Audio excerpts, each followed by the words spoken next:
요즘 정보가 넘쳐나죠. 그런데 좋은 정보도 많아졌지만 그만큼 거짓 정보도 급증했습니다. 팩트체크 기사는 절대로 편향적이면 안 됩니다. 그러면 팩트체크가 아니에요. 농반진만 말씀드리면 저도 제가 쓴 거 다 못 믿습니다. 언론의 검증을 통한 허위 정보 교정, 이를 통한 예방이 중요해진 이유입니다.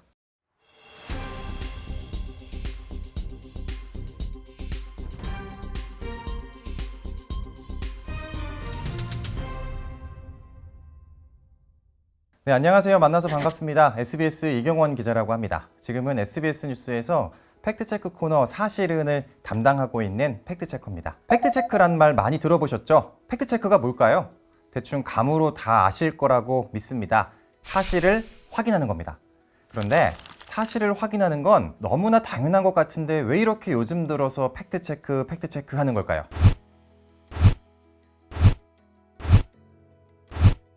요즘 정보가 넘쳐나죠.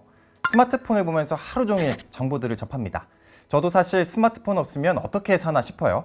그런데 좋은 정보도 많아졌지만 그만큼 거짓 정보도 급증했습니다. 거짓 정보가 많아지면 오해도 쌓이고 사회적으로 갈등이 생깁니다. 그렇다고 거짓 정보 만드는 사람들을 무조건 처벌만 할 수는 없잖아요. 대한민국은 표현의 자유가 있으니까요. 자정작용도 필요합니다. 언론의 검증을 통한 허위 정보 교정, 이를 통한 예방이 중요해진 이유입니다. 이런 정보들이 사실인지 아닌지 검증해 나가는 작업이 바로 팩트체크입니다. 그런데 말은 참 쉽지만 팩트체크를 어떻게 해야 하나 구체적으로 들어가면 쉽지가 않아요. 저도 2년 넘게 팩트체크를 하고 있는데 여전히 머리 싸매고 고민할 때가 참 많습니다. 저도 많이 부족하지만 그래도 제가 아는 범위 내에서 어떻게 하면 팩트체크를 잘 할 수 있는지 구체적인 사례를 통해 함께 살펴보려고 해요. 너무 복잡한 사례는 아니고요. 여러분 또래 친구들이 했던 팩트체크 결과물 사례들을 함께 보면서 이야기 나눠봤으면 좋겠습니다. 팩트체크 잘했다고 평가받았던 제4회 청소년 체커톤 대회 수상작들입니다. 4회 대회 주제는 환경이었습니다. 수상작 가운데 가장 좋은 평가를 받았던 대상 수상작 1편, 최우수상 수상작 2편, 총 3편을 정해봤어요. 친구들이 팩트체크를 어떻게 했는지 하나하나 짚어보면서 어떻게 해야 좋은 팩트체크가 될 수 있는지 함께 고민해볼까요? 오늘의 주제, 수상자 팩트체크 리포트 분석하기입니다. 본격적으로 들어가 보죠. 먼저 청소년 체커톤 대회 대상 수상작부터 볼게요. 이화여고 학생들로 구성된 지상열팀의 팩트체크입니다. 팩트체크 주제부터 볼까요? 재생에너지는 환경에 부정적인가입니다. 이걸 왜 팩트체크했는지 보니까 고등학교 영어 모의고사 지문에 나와 있던 내용이에요. 학교 수업 시간에 배운 걸 팩트체크 주제로 잡았습니다. 일단 주제부터 눈길이 가죠. 사실 팩트체크 소재가 멀리 있는 게 아니에요. 여러분들이 학교 생활하면서 이게 맞는 걸까? 이렇게 볼 수 있을까? 의심이 들 때가 있잖아요. 이게 다 팩트체크 검증 주제가 될 수 있습니다. 마찬가지입니다. 분명히 우리는 재생에너지가 환경에 좋다고 배웠잖아요. 그런데 모의고사 영어 지문에는 꼭 그렇지도 않다라고 설명하고 있으니까 당연히 학생들 입장에서는 뭐가 맞는 걸까? 이런 생각이 들 수도 있죠. 자, 그러면은 지상열팀이 어떻게 팩트체크했는지 살펴보겠습니다. 자, 지상열팀은 먼저 전문가분들한테 메일을 보내요. 서울대 건설환경공학부 교수님들입니다. 매우 좋은 방법입니다. 저도 이렇게 팩트체크하고 있어요. 팩트체커는 사실을 확인하는 사람들이지 분야의 전문가가 아니에요. 재생에너지에 대해 잘 아는 사람한테 자문을 구해야 합니다. 그래서 내가 팩트체크하려는 분야를 잘 아는 전문가가 누구인지 알아보고 찾아보고 연락하는 것도 매우 중요합니다. 그걸 잘 찾아내는 게 팩트체커의 핵심적인 자질이기도 하고요. 자, 지상열팀은 제가 팩트체크 기사를 쓸 때 해왔던 방식을 그대로 하고 있습니다. 대단합니다. 일단 지상열팀은 교수님들한테 물로 전기를 만드는 수력발전, 그러니까 댐에 대해서 자문을 구해요. 수력댐을 이용하면 하천 유지 용수를 쉽게 확보해서 건전한 생태계가 유지될 수 있다. 댐을 생산할 때 온실가스가 나오기는 하지만 전기를 계속 만들 때 온실가스는 적게 나온다. 이런 자문을 받았다고 합니다. 그러니까 댐을 건설할 때 나오는 온실가스가 전부가 아니라 그 이후의 효과, 또 전기를 생산할 때 나오는 온실가스, 다 단정적으로 말해서는 안 된다는 의미입니다. 이 자문 내용을 듣고 팩트체크 방향을 잡아가는 겁니다. 가령 화력에너지와 재생에너지의 온실가스를 비교해보면 되겠구나, 이런 식으로요. 이렇게 살펴볼 범위를 좁혀 나가는 거죠. 사실 메일을 보낸다고 해서 모든 전문가들이 답을 해주지는 않을 거예요. 저도 연락을 돌리다 보면은 잠은 못 해주겠다는 전문가들을 만날 때도 있습니다. 사실 다들 많이 바쁘잖아요. 그래도 위축되지 말고 당당히 메일 보내시고 적극적으로 물어보셔야 합니다. 너무나 당연하지만은 팩트체크 제대로 하려면 이런 고충이 불가피해요.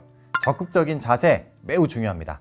거절받았다고 상처받으실 이유 전혀 없습니다. 다음으로 지상열팀은 주제와 관련 있는 언론 기사도 검색하고 논문도 찾아봐요. 한국신재생에너지학회 논문도 있고요. 아무래도 재생에너지를 연구하는 학회 자료를 자세히 보면은 팩트체크에 좋은 참고사항이 될 수 있을 겁니다. 그리고 한 발 한 발 차근차근히 팩트체크 과정을 밟아가네요. 아까 검증 주제가 뭐라고 했죠? 재생에너지는 환경에 부정적인가? 라고 했죠. 재생에너지인 풍력, 태양열과 같은 에너지들이 환경에 미치는 부정적인 영향, 그리고 긍정적인 영향, 가령 풍력발전소가 많이 만들어지면 새들이 줄어들 수 있다는 부분, 즉 환경에 나쁜 영향을 미친다는 부분에 대해 짚어가고 있습니다. 그런데 새 개체수에 별다른 영향을 미치지 않았다는 논문을 찾아서 제시를 하고요. 반대로 풍력발전소 때문에 새들이 큰 피해를 보고 있다는 기사도 제시합니다. 상반되는 두 자료를 제시하는 검증 정말 좋습니다. 우리가 글을 쓸 때 결론부터 정해놓고 쓰면 우리가 생각한 결론을 반박하는 다른 논거들을 찾지 않게 되잖아요. 사람 심리가 그렇죠. 자신에게 유리한 걸 찾아가기 마련입니다. 하지만 그런 식으로 글을 쓰면 논리적으로 빈약한 글이 되고 맙니다. 편향적인 글쓰기가 되는 거죠. 팩트체크 기사는 절대로 편향적이면 안 됩니다. 그러면 팩트체크가 아니에요. 사실을 확인해 보겠다고 해놓고 자신의 주장과 유리한 논거만 쓰면 누가 믿어주겠어요? 일단 열어놓고 검증 주제를 지지하는 자료도 찾고 반박하는 자료도 찾고 종합적으로 찾아보면서 판단을 해야 합니다. 지상열팀은 이런 부분을 참 잘 해내고 있어요. 다만 한 가지 유의할 점이 있습니다. 언론 기사는 팩트체크할 때 참고는 할 수 있지만 팩트의 근거로 사용하기에는 어려울 때가 많습니다. 이게 왜 그러냐면요. 기자들은 남들한테 들은 걸 전달하는 사람이잖아요. 남의 말을 듣고 기사를 쓰거든요. 그런데 우리가 남의 말 전할 때 나도 모르게 우리의 생각이 반영될 때가 덜어 있어요. 그 과정에서 왜곡의 가능성이 있습니다. 이건 뭐 악의가 있어서 그렇다기보다는 기자도 사람이잖아요, 솔직히. 농반진만 말씀드리면 저도 제가 쓴 거 다 못 믿습니다. 그래서 다른 언론사 기사를 참고하더라도 기사에서 제시하고 있는 자료들의 원문을 직접 찾아보는 게 필요합니다. 가령 어떤 기사에서 통계청 자료를 보니 이렇다더라. 그러면 그걸 그대로 받아 쓰는 게 아니라 통계청 홈페이지에 직접 찾아가서 수치를 확인해 보는 거예요. 지상열팀은 여러 자료들을 통해서 재생에너지가 환경에 부정적인 영향을 미친다는 주장은 특정 부분만을 고려한 편협한 의견이라고 결론 내립니다. 논문 근거도 있고 통계들도 활용합니다. 특히 온실가스 부분에서는 독일의 데이터를 활용하고 있어요. 독일에서 신재생에너지 생산을 관찰한 결과 이산화탄소의 배출량이 10년 동안 60메가톤이 감소했다는 겁니다. 이렇게 다른 사례를 통해 경험적으로 실증적으로 분석하는 것은 매우 설득력이 있어요. 또 그래픽도 제시해서 한눈에 들어오기도 합니다. 다만 저 같으면은 온실가스 부분을 좀 더 명확한 데이터로 보완할 것 같아요. 수력, 화력, 원자력, 풍력 이런 발전 방식별로 온실가스가 얼마나 배출되는지 데이터로 비교해 보는 거죠. 지상열팀은 지금 재생에너지는 환경에 부정적이다라는 주장을 팩트체크하는 거잖아요. 환경에 부정적이라는 말은 결국 다른 에너지에 비해서라는 말이 전제돼 있어요. 좀 더 구체적으로 말하면 석탄이나 석유 같은 화력 에너지보다 환경에 부정적이라는 내용이 암시되어 있는 듯 하잖아요. 결국 표현 자체가 상대적인 개념이라는 거죠. 비교를 하는 게 좋다는 겁니다. 만일 재생에너지 온실가스 배출량이 화석 에너지보다 적으면 팩트체크에 좋은 논거가 되겠죠. 자, 그러면 이건 어떻게 해야 될까요? 제가 방금 해봤습니다. 일단 검색창에서 수력, 화력, 온실가스, 배출량 이렇게 입력을 했어요. 그러니까 관련 자료들이 많이 검색이 되네요. 여기 자료들을 하나하나 살펴봤습니다. 이 가운데 에너지경제연구원 보고서도 있었는데 이걸 비교한 게 있네요. 전력량 단위가 와트시죠. 1기가와트시마다 배출하는 온실가스를 비교한 건데 석탄은 888톤, 석유는 733톤입니다. 그런데 수력과 풍력은 26톤 정도로 매우 적었어요. 같은 전기를 생산하는데 그만큼 재생에너지가 온실가스를 적게 배출한다는 거죠. 결국 재생에너지가 석탄이나 석유 같은 화력에너지보다 훨씬 적은 온실가스를 배출하는 셈이고, 또 그렇다면 재생에너지가 환경에 부정적인 영향을 미칠 수 있다는 주장을 쉽게 반박할 수 있겠네요. 지상렬팀에서 판정할 때 훨씬 유용한 데이터 자료가 될 수 있을 것 같습니다. 즉, 숫자나 통계 데이터를 통해 입증하는 방식이 팩트체크에서는 매우 환영받고 있어요.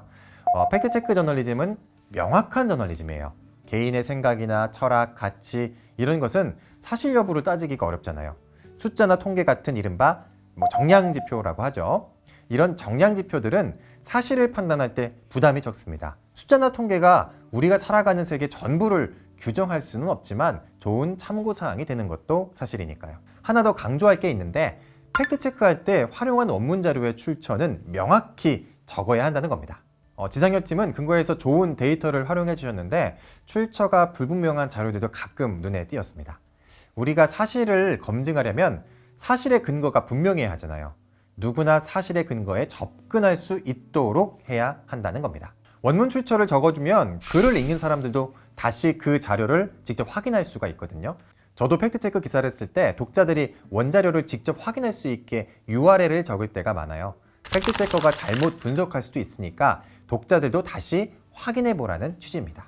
쉽게 말해서 팩트체크 기사는 팩트체커가 직접 글을 쓰는 행위 말고도 독자가 그 글을 읽고 확인하는 행위 모두를 전제하고 있습니다. 팩트체크는 팩트체커만 하는 게 아니라는 거예요. 그러니까 여러분들도 이렇게 공모전에 참여해서 팩트체크를 해보시는 거고요. 독자들도 팩트체크에 대해 다시금 고민할 기회를 만들어주는 거죠. 이 때문에 원문 정보를 완벽하게 공개하는 게 팩트체크 저널리즘의 매우 중요한 원칙 가운데 하나입니다.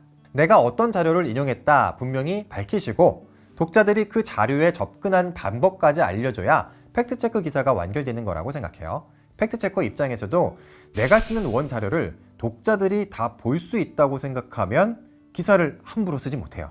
독자들이 기사 보고 팩트체커 너 분석 잘못했어. 원자료는 그렇게 돼 있지 않아. 이럴 수도 있으니까요. 즉 원자료를 공개하는 행위는 팩트체크의 정밀성을 높이는 방법이라는 겁니다.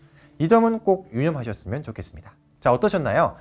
역시 대상 수상자답죠. 전문가에게 자문을 구하고 관련 자료를 다양하게 찾으려는 시도를 보면서 현업 팩트체커인 저도 많이 배웠습니다. 원문을 기재하는 것이나 비교 데이터를 통해 검증의 설득력을 높이는 방식 이런 것들을 좀 보완하면은 언론사 팩트체크 기사로도 손색이 없지 않을까 싶어요. 이번에는 중학생 친구들이 한 팩트체크 기사 살펴보겠습니다. 안성여중 돌무중 팀이네요.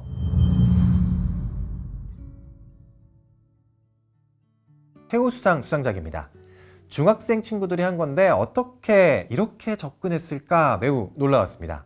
팩트체크 주제는 플라스틱은 유해한 물질이며 단지 사용을 줄이는 것이 환경에 도움이 되는가입니다.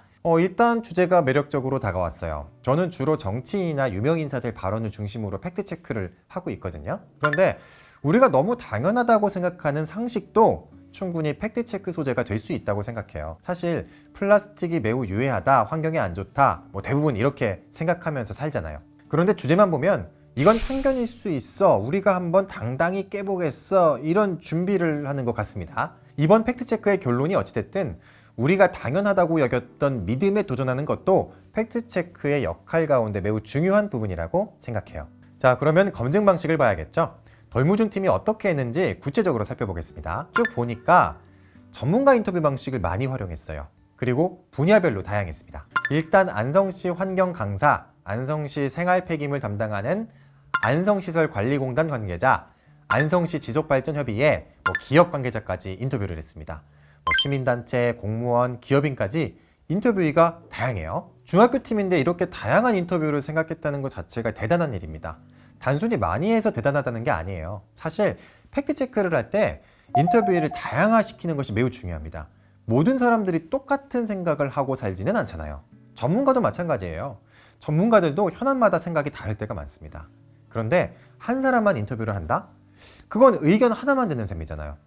또 어디에 몸담고 있느냐에 따라서 입장이 다를 수 있습니다. 환경단체는 환경단체대로, 공무원은 공무원대로, 업체 관계자는 업체 관계자대로 이해관계가 다르고, 그렇게 다른 이해관계 때문에 사안을 접근하는 방식이 다를 수 있어요. 다시 강조하지만은 같은 사안이라도 다양한 의견이 존재하기 때문에 다양한 분야, 다양한 직책의 사람들에게 물어보는 작업이 매우 중요합니다. 중학교 팀인데도 불구하고 이렇게 다양한 인터뷰를 시도했다는 점이 수상작으로 선정되는데 중요한 역할을 했던 것 같아요.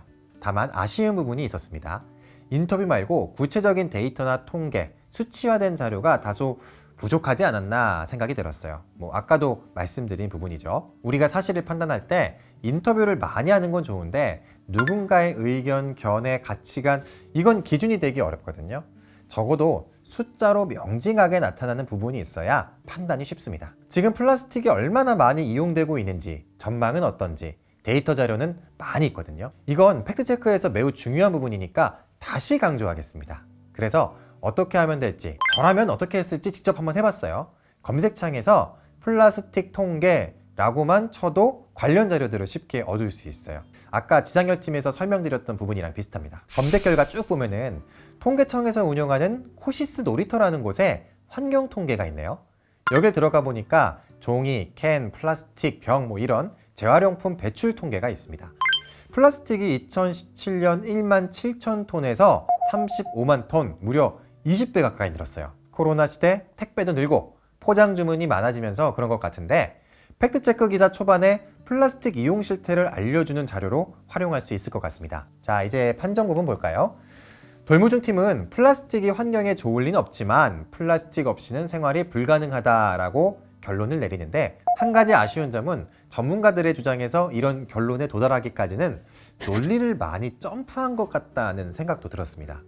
그래서 저도 이것저것 자료를 찾아보니까 플라스틱 포장을 활용하면서 농작물의 유통기한이 길어졌다 이러면서 자원 낭비를 줄여줬던 측면도 있다 이런 내용도 덜어 있더라고요.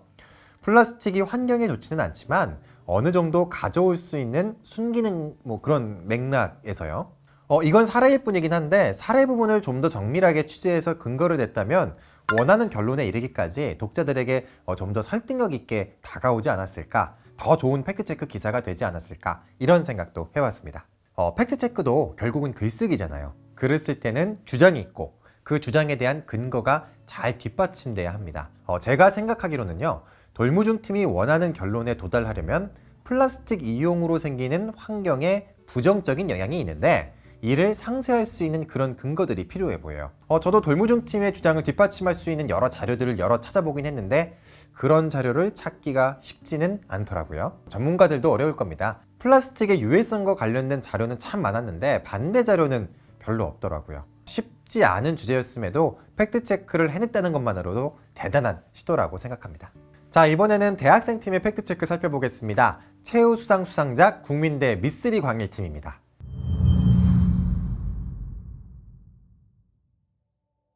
주제는 비건 레더, 즉 비건 가죽은 친환경적인가입니다.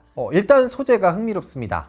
비건 다 아시죠? 동물성 원료를 거부하는 사회운동이죠. 그래서 비건 운동의 일환으로 비건 레더라는 말도 많이 나오고 있습니다. 사실 플라스틱 소재로 비건 레더를 만들기 때문에 오히려 환경에 좋지 않은 영향을 미치는 게 아니냐라는 의구심에서 시작된 팩트체크입니다. 요즘 비건에 대한 주목도가 큰데 시의성 있는 주제라고 생각해요. 사실 팩트체크 기사는 독자들이 한창 궁금해하는 것들, 그러니까 시의성 있는 주제를 다루는 게 중요합니다. 사람들이 궁금해하지 않는 주제를 팩트체크하면 팩트체크의 효능감도 떨어질 수밖에 없어요. 이런 면에서 미쓰리 광일팀의 주제 매우 인상적이라고 생각합니다. 미쓰리 광일팀이 어떻게 팩트체크했는지 살펴볼까요? 역시 대학생답게 20편 가까운 논문과 보고서 다양하게 검토하고 자문을 구한 전문가들도 다양합니다. 사실 현업 팩트체커들은 취재 시간 문제로 생각보다 다양한 취재원, 취재 자료를 활용하지 못하는 경우가 있는데 오히려 양적으로나 질적으로나 광활한 소스를 활용하는 것 같아서 대단해 보였어요. 그러면 비건 가죽이 친환경적일까라는 주제를 어떻게 논리적으로 팩트체크하고 있는지 살펴보겠습니다. 여러분들, 친환경적이라는 말의 정의가 뭘까요? 어렵지 않죠? 환경에 좋다는 말이잖아요. 그런데 우리가 팩트체크를 할 때 좋다라는 걸 확인할 수 있을까요? 이건 좀 추상적인 말이잖아요. 나는 너를 좋아한다. 이걸 팩트체크할 수 있나요? 그런데 우리는 추상적인 개념을 구체화된 개념으로 바꿔서 그렇게 기준을 정해서 팩트체크를 해야 합니다.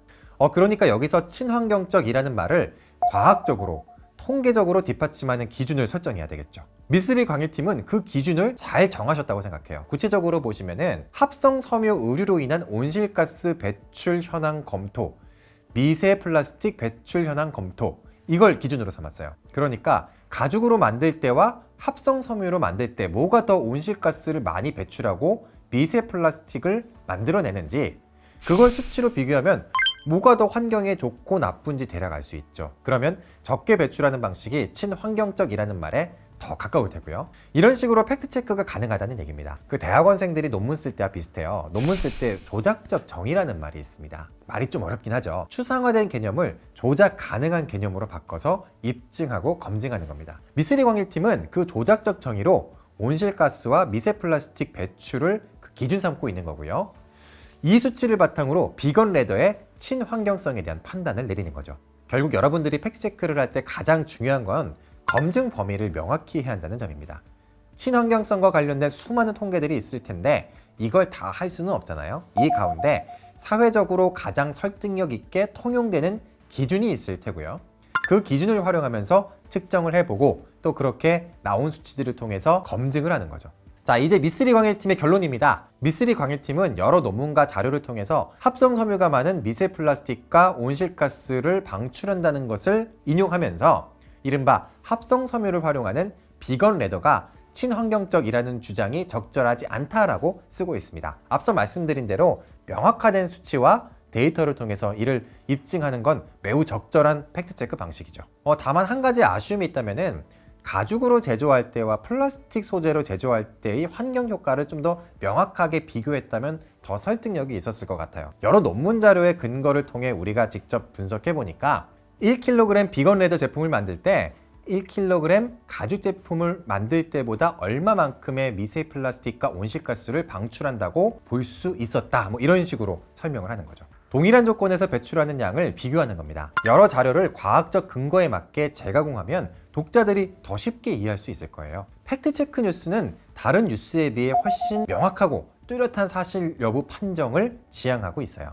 이게 사실이냐, 절반의 사실이냐, 거짓이냐 이런 메시지가 비교적 분명합니다. 그래서 배지라고 하죠. 사실이다, 절반의 사실이다, 사실이 아니다 이런 판정을 시각화하는 방식이 많이 사용되고 있습니다. 분명한 메시지를 보여주기 때문에 그 논증 방식도 분명할 필요가 있어요. 팩트의 범주 안에서 어떻게 하면 이걸 독자들에게 직감적으로 와닿게 표현할 수 있을까? 그걸 고민하는 것도 필요한 작업입니다. 또 앞부분에 비건 레더에 대한 인식조사를 병행하고 있거든요. 직접 인식조사를 해보는 것도 분명 의미가 있고 기사의 완결성을 위해 좋은 방법이라고 생각해요. 다만 팩트체크에 인용하는 서베이는 정밀해야 합니다. 미쓰리 광일팀의 서베이는 모수가 86명인데 아무래도 86명의 서베이로 인식을 일반화하고 이를 팩트체크의 소재로 쓰기에는 다소 무리가 있을 수 있어요. 대학생 팀의 경우에는 인식조사가 과제 중 하나로 주어져서 이렇게 수행하신 것 같은데 조사 대상을 추출할 때 주변인들로만 구성하기 때문에 결과가 편향될 수 있다는 점, 그리고 인식조사 결과를 일반화해서 생각하면 안 된다는 점을 알고 있어야 합니다. 그리고 실제로 팩트체크를 할 때에는 공식력 있는 기관의 서베이를 2차 자료로 활용해도 괜찮을 것 같아요. 미쓰리 광일팀의 팩트체크는 시의성도 있고 적절한 자료를 논리적으로 잘 풀어낸 고품질 팩트체크라고 생각합니다. 문제 제기와 논리 구도, 결론에 이르기까지 매우 탄탄한 기사였습니다. 여기에 친환경 이미지 세탁을 뜻하는 그린워싱이라는 사회 현상과 맞물리면서 공익적인 메시지도 주고 있어요. 팩트체크 기사로만 보면 비건 레더가 과장 광고에 가까워서 고발성 보도로도 읽히네요. 팩트체크 기사가 직접적인 고발 보도의 특성을 갖기 어려운데 비건 시장의 생산자와 소비자에게 경각심을 불러일으킬 수 있다는 점에서 훌륭한 보도라고 생각합니다. 문장을 기사체로 바꾸고 내용을 좀 더 압축적으로 요약하면 팩트체크 기사로 내도 괜찮을 것 같다는 생각이 들었습니다. 팩트체크인 저도 많이 배웠습니다. 지금까지 체커톤 팩트체크 수상작 3편의 사례를 살펴봤습니다. 모두 훌륭한 팩트체크였습니다. 아직 학생들인데 어떤 부분에서는 전문 팩트체커인 저보다 낫다는 생각도 들었어요. 끝으로 팩트체크 하실 때 기억하실 부분 정리하고 가겠습니다. 자, 첫째, 자료의 원문을 직접 확인하라. 언론사 기사를 팩트체크 검증의 근거로 활용할 때도 있는데 언론사 기사는 팩트체크를 할 때 좋은 참고사항이 될 뿐 근거가 될 수 없다. 언론사 기사에 나온 통계, 데이터, 수치는 그대로 인용하지 말고 원문을 직접 찾아서 눈으로 확인한 뒤 인용해야 한다. 팩트체크 글쓰기의 가장 중요한 원칙입니다. 둘째, 자료의 출처를 명확히 표기하라. 출처를 표기해 독자들도 직접 자료에 접근할 수 있어야 한다. 그래야 팩트체크를 할 때 의무감을 높일 수 있고 그렇게 좋은 팩트체크 기사가 나온다. 꼭 기억하셔야 합니다. 셋째, 소수의 전문가에 의존하면 안 된다. 전문가도 사람이다. 생각이 다양할 수밖에 없다. 다양한 분야의 전문가, 다양한 곳에서 일하는 전문가들에게 다양하게 물어야 한다. 공정한, 불편부당한 팩트체크 기사를 위한 전제 조건입니다. 자, 넷째, 다양한 관점을 두루 살펴야 한다. 주장과 반대되는 자료도 찾아야 한다. 내 주장을 뒷받침하는 자료가 존재하는 것처럼 내 주장을 반박하는 자료도 역시 존재한다. 팩트체크 글쓰기는 결코 결론을 정해놓고 쓰는 게 아니라 이것저것 다 보고 판단한 뒤 결론을 내려야 한다. 역시 편향적이지 않은 팩트체크 글쓰기의 중요한 조건입니다. 마지막 다섯째, 검증 범위를 명확히 하라. 추상적인 주장을 팩트체크 못할 이유는 없다. 다만 추상적인 부분은 구체적이고 명확한 기준을 만들어서 검증하라. 결국 통계와 데이터 수치를 가능한 많이 활용하는 것이 팩트체크 기사의 기본이 된다는 겁니다. 미디어 리터러시라는 말이 있습니다. 여러 유형의 미디어들을 이해하고 활용하며 나아가 비판하고 잘못된 정보를 찾아낼 수 있는 능력을 의미합니다. 조금 복잡해 보이지만 쉽게 말하면 이겁니다. 유튜브든 인스타그램이든 틱톡이든 우리가 소통하는 데 활용하는 여러 미디어가 어떻게 돌아가는지 잘 알아야 여기서 나오는 정보도 정확히 알 수 있다는 겁니다. 여러분들이 사실이 뭔지 하나하나 따져가며 팩트체크하는 과정을 통해서 자주 보는 유튜브에서 나오는 말이 다 사실은 아닐 수 있겠구나, 꼼꼼히 따져보며 잘 봐야겠구나, 객관적인 시각으로 살펴봐야겠구나, 이런 자세가 필요합니다. 요즘에 미디어가 워낙 많잖아요. 이걸 이용해서 나쁜 의도를 가지고 거짓말을 퍼뜨리는 사람들도 참 많아졌습니다. 그런데 이 사람들 마냥 법으로 처벌할 수만은 없어요. 거짓말을 듣는 사람들도 과연 맞는 말일까? 끊임없이 의심하는 능력이 필요해졌습니다. 물론 그 중심에 팩트체크가 있습니다. 한국언론진흥재단 청소년 체커톤을 통해서 여러분들이 미디어 리터러시의 파수꾼이 됐으면 좋겠습니다. 여기까지 하겠습니다. 감사합니다.